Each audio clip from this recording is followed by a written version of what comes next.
Friends, I am doctor Pankaj. देखिए, कुछ दिनों पहले मैंने एक वीडियो अपलोड की थी that how to take history in a case of fracture intertrochanter and fracture neck of femur.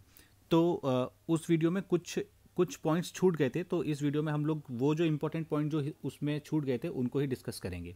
Okay. और I am to tell you one thing that ये जो वीडियो है ये नीट यूजी स्टूडेंट्स के लिए नहीं है, ये एमबीबीएस फाइनल ईयर स्टूडेंट और एमएस ऑर्थोपेडिक स्टूडेंट्स के लिए है। तो देखिए, जब भी आप हिस्ट्री प्रेजेंट करते हैं ना, you have to mention few points. Okay. First is name of the patient. तो नेम जो है काफ़ी इंपॉर्टेंट है, वो आपको मेंशन करना ही होगा, और नेम के साथ एड्रेस भी, name address.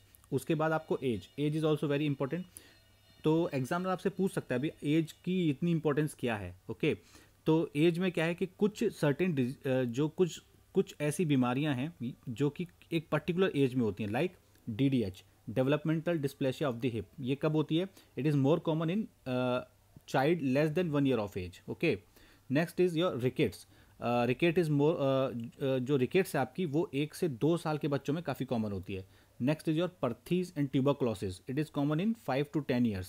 Then subcapital femoral epiphysis. It is common in 10 to 15 years. Next is your juvenile arthritis. It is common in 15 years और above. तो ये आपको ना, ये सारा का सारा आपको याद होना चाहिए, वो कभी भी पूछ लेगा, बिकॉज ये काफ़ी इंपॉर्टेंट है। वो पूछ लेगा, हाँ भी डॉक्टर साहब ये बताओ कि 5 से 10 साल की उम्र में कौन कौन सी बीमारियां बच्चों को आप सोच रहे हैं कि हो सकती है। तो आपको आंसर देना होगा, सर पर्थीज पर्थीज हो सकती है, ट्यूबरक्लोसिस भी हो सकती है। ओके। उसके बाद आपसे पूछ सकता है कि अच्छा, आप ये जो आपका पेशेंट है, आपके अगर फॉर एग्जांपल आपके पेशेंट की एज 12 साल है, ठीक है, और वो सिम्टम लेके आता है, तो वो बोलेगा कि भाई और आपने एग्जामिनर से बोला कि सर मैंने डायग्नोसिस दी है सब कैपिटल फीमोरल एपिफाइसिस की। तो पूछेगा ऐसा क्यों किया? तो आप बता सकते हो कि सर जो पर्थीज होती है, Perthes is more common in 5 to 10 years, but sub capital femoral epiphysis is more common in 10 to 15 years। तो ये इंपॉर्टेंट चीज़ आपको पता होनी चाहिए। नेक्स्ट इज योर, वो पूछ सकता है कि अच्छा कुछ ऐसे ट्यूमर का नाम बताओ जो फर्स्ट डिकेड में कॉमन होते हैं। ठीक है, there are few tumours which are more common in first decade of life. तो उनके एग्जाम्पल क्या हैं? One is your Ewing sarcoma. Always remember this. ठीक है, इविंग सार्कोमा हमेशा याद रखना, वो अक्सर पूछता है। Next is your unicameral bone cyst. Next is your retinoblastoma, then rhabdomyosarcoma, then metastasis from neuroblastoma. तो इतने सारे नाम हैं, अगर पर दो चीज़ आपको हमेशा याद होनी चाहिए, Ewing sarcoma and at least unicameral bone cyst. Okay.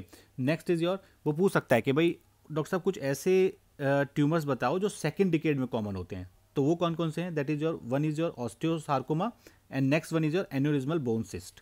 So these are few important tumours. Next is your, वो पूछ सकता है आपसे, आपका एग्जामिनर, कि भाई 20 से 40 साल की उम्र में कौन कौन से ट्यूमर्स हो सकते हैं। तो उसमें कुछ एग्जाम्पल आपको याद रखने हैं, जैसे कि जाइंट सेल ट्यूमर।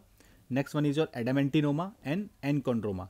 तो giant cell tumour, adamantinoma and enchondroma, these are more common in 20 to 40 years of age. Next one is your, what are the tumor common after 40 years of age? तो these are metastasis. Next one is your multiple myeloma and chondrosarcoma. तो ये आपको पता होना चाहिए कि examiner ये question ना वाइवा में पूछता है। Next is your sex. वो पूछ सकता है वाई सेक्स इज इंपॉर्टेंट। तो उसमें आप बोल सकते हो कि सर कुछ बीमारियां होती हैं जो पर्टिकुलर सेक्स में कॉमन होती हैं, like rheumatoid arthritis. It is more common in female. Rheumatoid arthritis is more common in female and Perthes and subcapital femoral epiphysis, these are more common in males. Okay. Next one is address. उसके बाद occupation. देखिए, occupation बहुत ही important है। क्यों? क्योंकि suppose करो एक patient आया आपके पास फ्रैक्चर नेक ऑफ फीमर लेके। ओके। अब क्या है, ये जो आपका पेशेंट है, ये पेशेंट है आपका किसान। ओके, ये फार्मर है। ठीक है, ये काफ़ी हैवी वर्क करता है, और आपने डिसाइड किया है कि क्योंकि इसका सपोज करो इसको फ्रैक्चर नेक ऑफ फीमर के साथ ऑस्टियोआर्थराइटिस भी है हिप का, तो अब आप क्या करोगे? अब आपका ट्रीटमेंट ऑफ चॉइस होगा टीएचआर। ओके। पर आपको पेशेंट को ये बताना पड़ेगा कि भाई टीएचआर करने के बाद ना आप पहले की तरह रफ एंड टफ काम नहीं कर सकते, कुछ भी इधर उधर बैठ गए, स्क्वेटिंग कर ली, ये सामान उठा लिया, तो ये सब ना, तो आपको पेशेंट को एक्सप्लेन करना होगा। You have to explain to the patient. Okay. So this is very important कि पेशेंट का ऑक्यूपेशन क्या है, क्या वो स्टैंडिंग का काम करता है, सिटिंग का काम करता है, बिकॉज ये आपकी हेल्प करेगा कि आप क्या ट्रीटमेंट पेशेंट को करने जा रहे हो। ठीक है, तो you have to mention always occupation. Next is your pain. देखिए, पेन से इंपॉर्टेंट कुछ इंपॉर्टेंट फीचर्स होते हैं, जैसे कि नाइट क्राई। ठीक है, नाइट क्राई कहाँ मिलता है? तो ये मिलता है ट्यूबरक्लोसिस में। तो अगर if you are presenting a case of TB hip, you have to mention about night cry कि sir my patient has a history of severe excruciating pain at night. Okay, क्योंकि जब भी नाइट पेन की बात आ जाएगी ना, तो वो ट्यूबरक्लोसिस में ज़्यादा कॉमन होता है। ऐसा नहीं कि कहीं और भी जगहों पे हो सकता है, बट टीबी में बहुत कॉमन होता है। Next one is your AVN.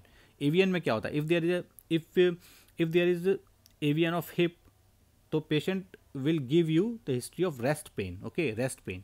तो night cry in tuberculosis, rest pain in AVN. Next is your anterior hip pain. Anti hip pain means कि हिप के जो एंटीरियर साइड में पेन हो रहा है। तो what are the reason?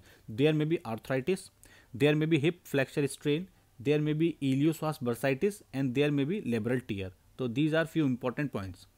Next one is your lateral hip pain. अगर patient को हिप के लेटरल साइड में पेन हो रहा है, तो what will be the possibilities? तो उसमें हो सकता है आपको there may be greater trochanter bursitis, there may be gluteus medius tear और देयर में भी इलियोटिबियल बैंड सिंड्रोम। ठीक है, देखो पेशेंट ना, जो एग्जामिनर होगा ना, वो आपसे इस तरीके से पूछेगा, भाई डॉक्टर साहब आपके जो पेशेंट है उसके लेटरल साइड ऑफ हिप पे पेन हो रहा है, पेशेंट बोल रहा है, तो आप क्या क्या पॉसिबिलिटीज़ देखते हो? तो अगर आपका ट्रॉमा का केस है तो सबसे पहले तो आप बोलोगे सर फ्रैक्चर इंटरट्रोकेंटर। ओके, क्योंकि इंटरट्रोकेंटर फ्रैक्चर में जो आपका जो ट्रोकेंटर एरिया होता है वहाँ पे पेन होता है। अगर वो पूछे आपसे कि इसके अलावा अगर कोई और केस होता तो आप क्या क्या सोच सकते हो अगर ट्रॉमा की हिस्ट्री नहीं होती? तब आप बोलोगे सर यहाँ पे हो सकता है there may be greater trochanter bursitis, there may be gluteus medius tear और there may be iliotibial band syndrome. तो these are few important points. Next is your posterior hip pain. तो जब पोस्टीरियर हिप पेन की बात होती है तब आप क्या क्या सोचते हो?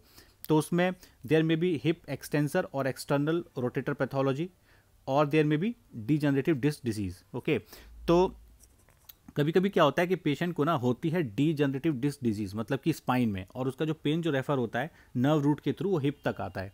तो that is also very important. Next one is your referred pain. Referred pain to knee. देखो हमेशा याद रखना, काफ़ी टाइम ऐसा हुआ है कि एक पेशेंट आया, उसने बोला कि मुझे नी में पेन है, और हम लोग उसका नी एग्जामिन करते रह गए और वो उसका रेफर्ड पेन था। एक्चुअली में उसकी पैथोलॉजी कहाँ पे थी? हिप में थी। ओके, तो हमेशा याद रखो कि हिप का पेन जो होता है ना, इट रेफर्स टू नी। ठीक है, तो जब भी नी पेन के पेशेंट को एग्जामिन करो, ऑलवेज एग्जामिन द हिप। ये बहुत इंपॉर्टेंट पॉइंट है, बहुत सारे एग्जामिनर आपसे पूछेंगे इस बात को। ओके, तो thanks for watching my video.